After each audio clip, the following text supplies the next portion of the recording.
చదువుకొని దేవుని నామాన్ని మహిమపరచుకుందాం.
నామములో మీ అందరికీ కూడా వందనాలు తెలియజేసుకుంటున్నాం. ఆదివారం ఆరాధన కొరకే ఒక వాక్యాన్ని మనం ధ్యానం చేసుకుందాం.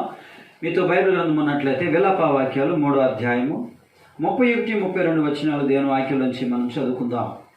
ప్రభువు సర్వకాలము విడనాడడు, ఆయన బాధ పెట్టినను తన కృపా సమృద్ధిని బట్టి జాలిపడును.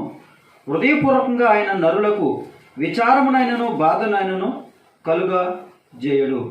ప్రభునందు ప్రియమైన వారలారా, వాక్యాన్ని మనం ధ్యానం చేసినట్లయితే ఈ విలాప వాక్యాలు ఇర్మియా ప్రవక్త రాసినట్లుగా మనం చూస్తూ ఉన్నాం. ఈ విలాప వాక్యాలకు ముందుగా ఇర్మియా గ్రంథం ఉంటుంది. ఇర్మియా ప్రవక్త ఈ విలాప వాక్యాలు రాశారు. విలాపం అంటే ఏడవటం, కన్నీళ్లు కార్చడం అన్నమాట. మనం ఇర్మియా గ్రంథంలో చదువుకున్నట్లయితే ఇర్మియా గ్రంథంలో మనం ఏం చూస్తామంటే, ఆనాడున్న ఇజ్రాయేల్ ప్రజలందరూ కూడా యెహోవా ధర్మశాస్త్రము ప్రకారంగా, అంటే దేవుని యొక్క నీతి న్యాయాలలో దేవుని వాక్య ప్రకారంగా మరి నడవవలసిన వారందరూ కూడా దేవుని మార్గంలో కాకుండా ఆ చుట్టుపక్కల ఉన్న దేశస్థులు లేకపోతే అన్యులు నడుస్తున్న విధానంలో వారు నడిచినట్లుగా మనం చూస్తూ ఉన్నాం. అలా నడిచినప్పుడు దేవునికి నచ్చక వారు చేస్తున్న క్రియలు, వారు చేస్తున్న కార్యాలు, వారు చేస్తున్న పనులు అవేమీ కూడా నచ్చక దేవుడు ప్రవక్తను పంపించి వారందరినీ కూడా హెచ్చరిక చేసినట్లుగా మనం చూస్తూ ఉన్నాం. అయితే ఇర్మియా ప్రవక్త ద్వారా దేవుడు చేసిన హెచ్చరిక ఏంటంటే, ఇదిగో ప్రజలందరూ కూడా నా తట్టు తిరగకుండా, వారి హృదయాలు నాకు అప్పగించకుండా, వారు తమ తమ పాపం నిమిత్తం వారు చెడిపోతూ ఉన్నారు కనుక మరి వారిని 70 సంవత్సరాలు బబులోను దేశానికి చెరగా నేను తీసుకువెళ్తాను అని వారిని హెచ్చరిక చేశారు. అలా హెచ్చరిక చేసినప్పుడు ఇర్మియా వాళ్ళందరికీ కూడా తెలియచేశారు. మరి వాళ్ళ మీదకి వస్తున్న ఉగ్రతను బట్టి, వాళ్ళ మీదకి వస్తున్న శ్రమను బట్టి మరి ఇర్మియా ప్రవక్త తెలిసిన వాడ ఎంతో దుఃఖించాడు, ఎంతో ఏడ్చాడు, ఎంతో ప్రార్థన చేశాడు. ఈ విలాప వాక్యాలంతా కూడా మరి చాలా దుఃఖాన్ని వ్యక్తపరుస్తున్నట్లుగా మనం చూస్తున్నాం. అయితే ఇక్కడ ఇర్మియా ప్రవక్త మరి దేవుని వాక్యంలో ఇలాగా అంటూ ఉన్నారు, ప్రభువు సర్వకాలము విడనాడడు, ఆయన బాధ పెట్టిన తన కృపా సమృద్ధిని బట్టి జాలిపడుననే మాట మనం చూస్తూ ఉన్నాం. ప్రియులారా చూడండి, మరి గత 3-4 నెలలుగా కరోనా అనే వ్యాధి ప్రపంచాన్ని అల్లాడిస్తున్నట్లుగా మనం చూస్తూ ఉన్నాం. అంతుచుక్కని వ్యాధిగా, మరి ప్రాణాంతకమైన వ్యాధిగా అనేక మంది ఇప్పటికే మరణించారు. అనేక దేశాలను మరి బాధ పెడుతూ ఉంది. ఒక దేశంలో కాదు, ఒక రాష్ట్రంలో కాదు, ఒక ప్రాంతంలో కాదు, కానీ మరి ప్రపంచవ్యాప్తంగా మరి ప్రజలు, జనాలు మరి అల్లాడిపోతూ ఉన్నట్లుగా మనం చూస్తూ ఉంటున్నాం. అంత మాత్రమే కాదు, ప్రభువుని నమ్ముకొని ప్రభు యొక్క కృపలో ఎదుగుతూ, వాక్యంలో ఎదుగుతూ మరి దేవుని గురించి ఎంతో తెలిసిన దేశాలు కూడా అల్లాడిపోతున్నట్లుగా మనం చూస్తున్నాం. ఉదాహరణకి అమెరికాని మనం చూసుకున్నట్లయితే కనుక మరి అమెరికాలో మరి ఎంతగానో మరి క్రైస్తవ్యం ఎక్కువగా ఉన్న దేశం అది. అలాగే ప్రపంచ దేశంలో ఎక్కడైతే సువార్త అందట్లేదో, ఎక్కడైతే మందిరాలు లేవో అక్కడ మందిరాలు కట్టబడడానికి, సువార్త అందని ప్రాంతాలకు సువార్త అందించడానికి వారెంతో ధనాన్ని ఖర్చు పెడుతున్నట్లుగా కూడా మనం తెలుసుకోగలం ఆ విషయాలన్నీ కూడా. అలా అనేక మంది అనాథ పిల్లలను పోషిస్తూ ఉన్నారు, విధవరాలను వారు పోషిస్తూ ఉన్నారు. అలాగే ఎంతగానో సహాయపడుతున్న దేశం. కానీ అక్కడ ఎంతో భయంకరంగా ఈ వ్యాధి మరి వారి మీద దాడి చేస్తున్నట్లుగా కూడా మనం చూస్తున్నాం. మరి ఇలాంటి విపత్తులన్నీ కూడా మనం చూస్తూ ఉన్నప్పుడు, మనం వింటూ ఉన్నప్పుడు అనేక క్రైస్తవ దేశాలలో ఎంతగానో ఎక్కువైపోతూ ఉంటుండగా, అలాగే మన దేశంలో కూడా మరి ఎంతో ఎక్కువగా ఉంది. మన దేశంలో కూడా అనేక మంది భక్తులు, అనేక మినిస్ట్రీస్ మరి ఉపవాస ప్రార్థన నుండి మరి అనేక మంది ప్రార్థన చేస్తూ ఉన్నారు. అయినప్పటికీ కూడా ఈ వ్యాధి భయంకరంగా దాడి చేస్తూ ఉన్నప్పుడు అందరి హృదయాలలో కూడా ఉన్న ప్రశ్న ఏంటో తెలుసునా? ఎందుకు ప్రభువా? అయ్యో ప్రభువా, ఏంటి ఈ పరిస్థితి?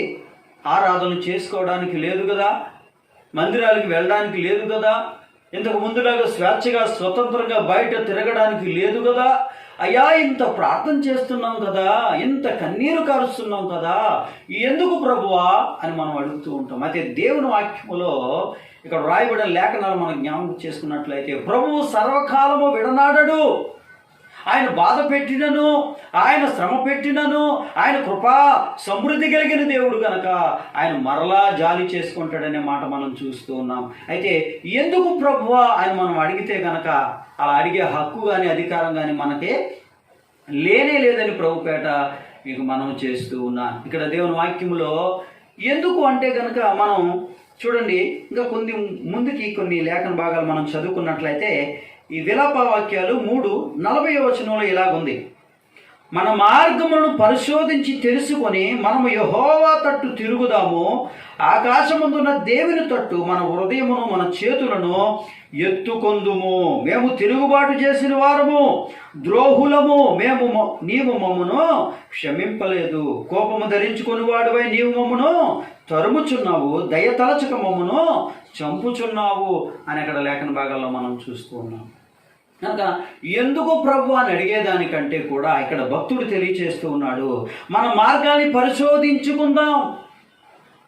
భక్తుడైన దావీదు దేవుని వాక్యములు అంటారు కదా, దేవా నీకు అయాసకరమైనది ఏదైనాను నా యందు ఉన్నదేమో చూడుము, నన్ను పరిశోధించుము, నన్ను పరిశోధించుము, నీకు ఆయాసం కలిగించి ఏ మార్గము అలా లేకుండా చేయమని అడిగా. కనుక ఎందుకు ప్రభు అని అడగడం కాదు, కానీ మన హృదయాలు పరిశీలన చేసుకోవాలి, వ్యక్తిగతంగా పరిశీలన చేసుకోవాలి, దేశాలుగా పరిశీలన చేసుకోవాలి, ప్రతి వ్యక్తి కూడా పరిశీలన చేసుకోవాలి, సర్వ మానవాళి కూడా పరిశీలన చేసుకొని పరిశోధించుకుని.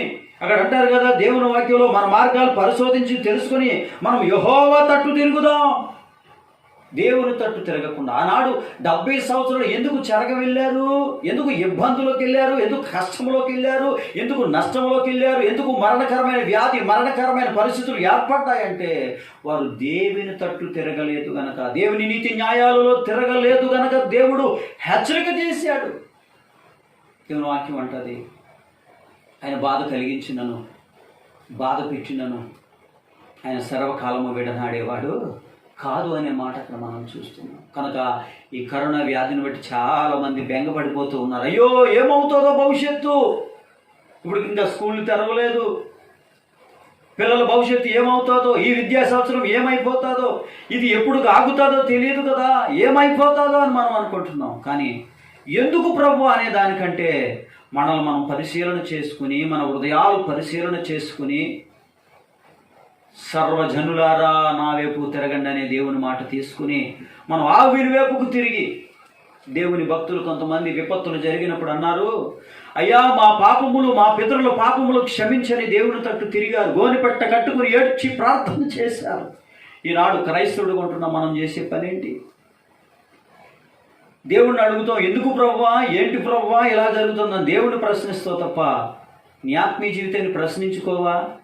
నువ్వు చేసే పనులు ప్రశ్నించుకోవా? దేవునికి లోబడవా? దేవుని వైపుకు తిరగవా? మనం చేయవలసింది ఏంటంటే దేవుని వైపుకు తిరగా. చూడండి అక్కడ భక్తుడు తెలియచేస్తూ అంటాడు కదా, ఆకాశం ఉందన్న దేవుని తట్టు మన హృదయాన్ని మన చేతులు ఎత్తుకుందాం. హృదయాన్ని ఎత్తు దేవుని వైపుకు, చేతులెత్తు దేవుని సన్నిధిలో. యెహోవా నీకు స్తోత్రం, ఇంతకాలం క్షేమమునిచ్చావయ్యా, కాపుదలనిచ్చావయ్యా, భద్రతనిచ్చావయ్యా, కానీ నేడు మా ముందు ఈ వ్యాధి భయంకరంగా పనిచేస్తూ ఉంది. ఈ మరణకరమైన వ్యాధి మా దేశాన్ని, మా రాష్ట్రాన్ని అల్లాడింప చేసేస్తూ ఉంది. ఇదిగో నా పాపమే కారణమేమో, నా దోషమే కారణమేమో, నన్ను కనికరించయ్యా, నా ప్రజలను కనికరించయ్యా అని ప్రార్థన చేయవలసిన వారమైనామని ప్రభు పేరట మీకు మనవి చేస్తూ ఉన్నారు. చూడండి ఇక్కడ ఇంకా అంటారు కదా, వాళ్ళు మేము తిరుగుబాటు చేసిన వారము, వాళ్ళు ఒప్పుకుంటున్నారు, మేము తిరుగుబాటు చేసిన వారము, ద్రోహులము, నీవు మమ్మను క్షమింపలేదు. కనుక క్షమించలేని నేరాలు ఘోరాలు ప్రపంచంలో జరుగుతూ ఉన్నాయి. దేవుని నీతికి వ్యతిరేకంగా అమెరికా క్రైస్తవ దేశమే కానీ, దేవుని కలిగిన దేశమే కానీ, వారు తప్పిదాలు చేస్తూ, దేవునికి విరోధమైన కార్యాలు చేస్తూ, వ్యభిచార క్రియలు చేస్తూ, దేవునికి ఇష్టం లేని కార్యాలు చేస్తూ ఉన్నప్పుడు దేవుడు గద్దిస్తాడండి, దేవుడు శిక్షిస్తాడండి. కనుక ఇక్కడ అంటున్నారు, మేము ద్రోహులు, మేము తప్పు చేశాం, మమ్మల్ని క్షమించు, నువ్వు దయతలచక మమ్మల్ని చంపుచున్నావు. ఆ రోజు ఇజ్రాయేలు ప్రజలు దేవుని ప్రజలు, దేవుని చేత ఎన్నిక చేయబడ్డవారు, ఏర్పాటు చేయబడ్డవారు, ప్రత్యేకించబడ్డవారు, ప్రత్యేకమైన జనాంగంగా జీవించవలసిన వారు. కానీ దేవునికి వ్యతిరేకంగా వారు నడిచినప్పుడు దేవుడు వారిని శిక్షించినట్లుగా మనం చూస్తున్నాం. కనుక ఎందుకు ప్రభువా అని మనం ప్రశ్నించడం కంటే దేవుని తట్టుకు మన హృదయాలు త్రిప్పుకుని, మన చేతులు దేవుని వైపుకు ఎత్తి మనం పరిశీలన చేసుకుని, ప్రభువా ఆ పాపము మాదే, ఆ దోషము మాదే అని మనం ఒప్పుకొన్న ఎడల ఆయన మనకు సహాయం చేస్తారు. చూడండి 33వ వచనంలో దేవుని యొక్క మనస్తత్వం గురించి చెబుతూ అంటారు, హృదయపూర్వకంగా ఆయన నరులకు విచారమునైనను బాధనైనను కలుగ చేయడు. దేవునికి స్తోత్రం. ఈ ఆకాశము భూమి గతించిపోతుందేమో కానీ దేవుని మాట, ఒక్క మాట కూడా సున్నా కూడా పొల్లిపోతుంది దేవుని వాక్యంలో ఉంది. కనుక హృదయపూర్వకంగా ఆయన నరులకి విచారం కానీ బాధ కానీ ఆయన రానివ్వడనే మాట ఇక్కడ మనం చూస్తున్నాం. కనుక మనం దేవుని వైపుకు తిరుగుదాం. అయ్యో ప్రభువా, ఎందుకు ప్రభువా అని ప్రశ్నించడం కంటే కూడా దేవుని వైపు తిరిగి దోషము నాదే, పాపము నాదే అంటూ దేవుని వైపు తిరిగి పశ్చాత్తాపడినప్పుడు, ఇగో మిమ్మల్ని మీరు తగ్గించుకున్నప్పుడు, దేశంలో ప్రజలు తమ్మును తాము తగ్గించుకుని నా వైపు తిరిగి ప్రార్థన చేసినప్పుడు ఆ దేశాన్ని స్వస్థపరుస్తానని దేవుడు చెప్పినట్లుగా దినవృత్తాంతాల గ్రంథాలు 14:7 మనం చూస్తాం. కనుక మనల్ని మనం ఈరోజు తగ్గించుకుందాం, పశ్చాత్తాపడదాం, దేవుడి దగ్గర కన్నీరు కారుతాం. దేవుడు గొప్ప కార్యం మన కొరకు చేస్తారు. కనుక దేవుడి కొరకు కనిపెడతాం. ఈ పరిస్థితి నుంచి, ఈ విపత్తు నుంచి, ఈ భయంకరమైన వ్యాధి నుంచి రక్షించగలిగిన డాక్టరు ఎవ్వరూ లేరు.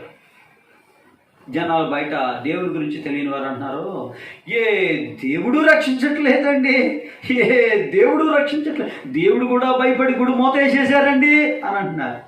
మన దేవుడు భయపడే దేవుడు కాదు. వాళ్ళు వాక్యం తెలియదు కనుక అలా అనుకుంటున్నారు. కనుక మనం దేవుని కొరకు కనిపెడతాం. ఎలాంటి విపత్తులు వచ్చినా దేవుని కొరకు కనిపెట్టినప్పుడు అద్భుతమైన జవాబు దేవుడు ఇవ్వగలిగిన వాడై ఉంటూ ఉన్నారు. చూడండి, పైన వచనాల్లో ఒక మాట మనం చదువుకుందాం. విలపవాక్యాలు 22 చూద్దాం. 3:22లో యెహోవా కృపగలవాడు, తనకు ఆయన వాత్సల్యత ఎడతెగక నిలిచినది కనుక మనము నిర్మూలము కాకున్న వారము, అనుదినము నూతనంగా ఆయనకు వాత్సల్యము పుట్టుచున్నది, నువ్వు ఎంతైనా నమ్మదగిన వాడవు. దేవునికి స్తోత్రం.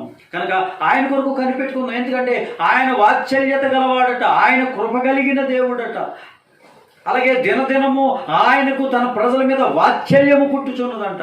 కనుక ఆ వాత్సల్యపూర్ణుడైన దేవుడు, కృప కలిగిన దేవుడు, ఆయన కొరకు కనిపెట్టుకున్నప్పుడు ఆయన మనకి సహాయము చేసేవారు అయినారు. దేవునికి మహిమ కలుగునుగాక. చూడండి, దేవుని కొరకు కనిపెట్టుకుంటే, ఓర్పుతో కనిపెట్టుకుంటే, కష్టకాలంలో నష్టకాలంలో దేవుడు ఎలా విడిపిస్తాడో కొన్ని లేఖన భాగాలు మనం చదువుకుందాం. మీతో బైబిల్ గ్రంథం ఉన్నట్లయితే 37వ కీర్తన భాగాన్ని ఈ సమయంలో మనం చదువుకుందాం. 37వ కీర్తన 7వ వచనం దేవుని వాక్యం నుంచి మనం చదువుకుందాం.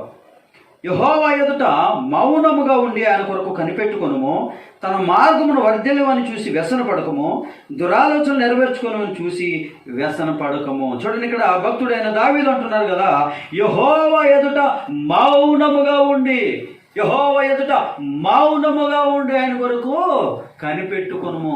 అలాగ మౌనంగా ఉండి కనిపెట్టుకోవాలి, ఓరకుండి కనిపెట్టుకోవాలి. ఊరికే నోరు మాట్లాడకూడదండి. కొన్నిసార్లు విచారము కలిగినప్పుడు, బాధ కలిగినప్పుడు, వేదన కలిగినప్పుడు, దుఃఖం కలిగినప్పుడు చాలామంది దేవుని మీద తిరగబడి మాట్లాడుతూ ఉంటారు, విపరీతమైన వాదనలు చేస్తూ ఉంటారు. దేవుడైతే చెడ్డోడన్నట్లుగా క్రియేట్ చేస్తూ మాట్లాడుతూ ఉంటాడు. దేవుడు భక్తుడు ఇక్కడ దావీదు అంటున్నారు కదా, యెహోవా కొరకు మౌనముగా కనిపెట్టాలి. ఆయన కొరకు కనిపెట్టినప్పుడు అద్భుతం జరుగుతుంది. అన్న జీవిత అనుభవంతో చెబుతా ఉన్నాడు. చూడండి, 40వ కీర్తన 1-2 వచనాలు. కీర్తనలు 40 1-2 వచనాలు. యెహోవా కొరకు నేను సహనంతో కనిపెట్టుకొంటిని, ఆయన నాకు చెవియొగ్గి నా మొర ఆలకించెను. నాశనకరమైన గుంటలో నుండి, జగటగల దొంగ ఊబిలో నుండి ఆయన నన్ను పైకెత్తెను. నా పాదములు బండ మీద నిలిపి నా అడుగులు స్థిరపరిచెను. దేవునికి మహిమ కలుగునుగాక. ఇక్కడ భక్తుడైన దావీదు అంటున్నారు, యెహోవా కొరకు నేను సహనముతో కనిపెట్టుకుంటుని, ఆయనకు సెవికి నా మొర ఆలకించెను. ఎట్లాంటి పరిస్థితుల్లో సహనంతో కనిపెట్టుకుంటున్నాడు? ఎట్లాంటి విపత్తులు వచ్చినప్పుడు సహనంతో కనిపెట్టుకుంటున్నాడు? 37 ఏళ్ళు ఏమన్నాడు? మౌనముగా ఉండి కనిపెట్టమని చెప్పాడు. ఇక్కడ సహనముతో కనిపెడుతున్నానని చెప్తున్నాడు. ఎందుకంటే విలాపవాక్యాలు 3:22లో మనం ఏం చదువు? ఆయనకు దినదినము మన మీద వాత్సల్యము పుట్టుచున్నది. ఆయన జాలి కలిగిన దేవుడు, ఆయన దయ కలిగిన దేవుడు. కనుకే మనం ఇంకా నిర్మూలం కాకుండా ఉన్నాం అంటున్నారు. నిజముగా దేవుని దయే గనక లేకపోతే, దేవునికే గనక మన మీద వాత్సల్యము పుట్టకపోతే మనం ఏనాడో నిర్మూలమైపోయే వాళ్ళము, మట్టికి చేరిపోయే వాళ్ళము, సమాధికి చేరిపోయే వాళ్ళం. కానీ ఆయనకు దినదినము వాత్సల్యము పుట్టుచున్నది. అందుకని ఎందుకు ప్రభువా అని మనం ప్రశ్నించకుండా యెహోవా కొరకు సహనముతో కనిపెట్టాలి. ఎట్లాంటి పరిస్థితి చూడండి, దావీదు ముందు ఉన్న పరిస్థితి ఏంటో తెలుసునా? నాశనకరమైన గుంట ఆయన ఎదుట ఉంది, జిగట గల దొంగ ఊబి ఆయన ఎదుట ఉంది. అట్లాంటి పరిస్థితి ఉన్నప్పటికీ కూడా అంటాడు కదా, సహనముతో కనిపెట్టుకుంటున్నాను. ఎందుకంటే నన్ను విడిపించగలిగిన వాడు నీవే, నన్ను తప్పించగలిగిన వాడు నీవే, నన్ను బలపరచగలిగిన వాడు నీవేనని సహనముతో కనిపెట్టుకుంటున్నాడు. ఈరోజు నీ పరిస్థితి ఏదైనా కావచ్చు, నీ ముందున్న విపత్తు ఏదైనా కావచ్చు, ఈ కరోనా కావచ్చు, మరొక కష్టం కావచ్చు, ఆర్థిక ఇబ్బంది కావచ్చు, మానసిక సమస్య కావచ్చు, కుటుంబ సమస్య కావచ్చు, అది ఏ సమస్య అయినా, ఎట్లాంటి సమస్య అయినప్పటికీ కూడా నా సమస్య కంటే కూడా మనము నమ్ముకున్న దేవుడు గొప్పవాడై ఉన్నాడు. దేవునికి స్తోత్రం. కనుక దేవుని కొరకు సహనంతో కనిపెట్టుకుందాం. దావీదు అంటున్నాడు, నాశనకరమైన గుంటలు నా ఎదుట ఉన్నాయి, జిగట గల దొంగ ఊబి నా ఎదుట ఉంది, అయినా నువ్వు యెహోవా కొరకు సహనముతో నేను కనిపెట్టుకుంటున్నాను అన్నాడు. అలా కనిపెట్టుకున్నాడు కనుక దేవుడు ఏం చేశారట? నా పాదములు బండ మీద నిలిపి నా అడుగులు స్థిరపరచెను, నన్ను పైకెత్తును అంటున్నారు. కనుక ఆయన లేపే దేవుడై ఉన్నాడు. ఏ పరిస్థితిలో పడి ఉన్నావో, ఇప్పుడు ఏ చోటలో పడి ఉన్నావో, ఎక్కడ బలహీనుడు అయి ఉన్నావో, ఆ బలహీనమైన స్థితిలోంచి దేవుడు పైకి లేపుతానంటున్నాడు. బండ మీద నిలుపుతాడట. యేసు క్రీస్తు అనే బండ మీద నిన్ను నిలపి, నిన్ను స్థిరపరిచి ఆయన కృప కొరకే ఆయన మరి వాడుకుంటాడని ప్రభుపేట మనం చేసిన. కనుక సమస్య వచ్చినప్పుడు, విపత్తులు జరిగినప్పుడు, బాధ కలిగినప్పుడు అయ్యో ప్రభువా లేకపోతే ఎందుకు ప్రభువా అని ప్రశ్నించక, ఎందుకిలా జరిగిందని యేసయ్యను అడిగే అర్హత నాకు లేనే లేదని, స్తుతించి సహించే కృప నీకుంటే చాలునులే. ఎందుకిలా జరిగింది ప్రభువా అని ప్రశ్నించే హక్కు, అధికారం మనకు లేదు. కానీ సహించే, స్తుతించే కృప నీకుంటే ఆ పరిస్థితి నుంచి ఆయన లేపుతాడు. ఎందుకంటే ఆయన కృప కలిగిన దేవుడు, వాత్సల్యత కలిగిన దేవుడు. దినదినమో నీ మీద నా మీద ఆయనకి వాత్సల్యం పుట్టుచున్నది దేవుని వాక్యం మాట్లాడుతుంది. కనిపెడితే వచ్చే ఆశీర్వాదం ఇంకేంటో 2 మాటలు చదువుకుని మన వాక్యాన్ని ముగించుకుందాం. యెషయా గ్రంథము 26వ అధ్యాయము 9వ వచనం 8వ వాక్యం. నీతిమంతులు పోవు మార్గము సమముగా ఉండును, నీతిమంతుల త్రోవను సరళము చేసి ఉన్నావు. యెహోవా నీ తీర్పుల మార్గం నీవు వచ్చుచున్నావని మేము నీ కొరకు కనిపెట్టుకొనిచున్నాము.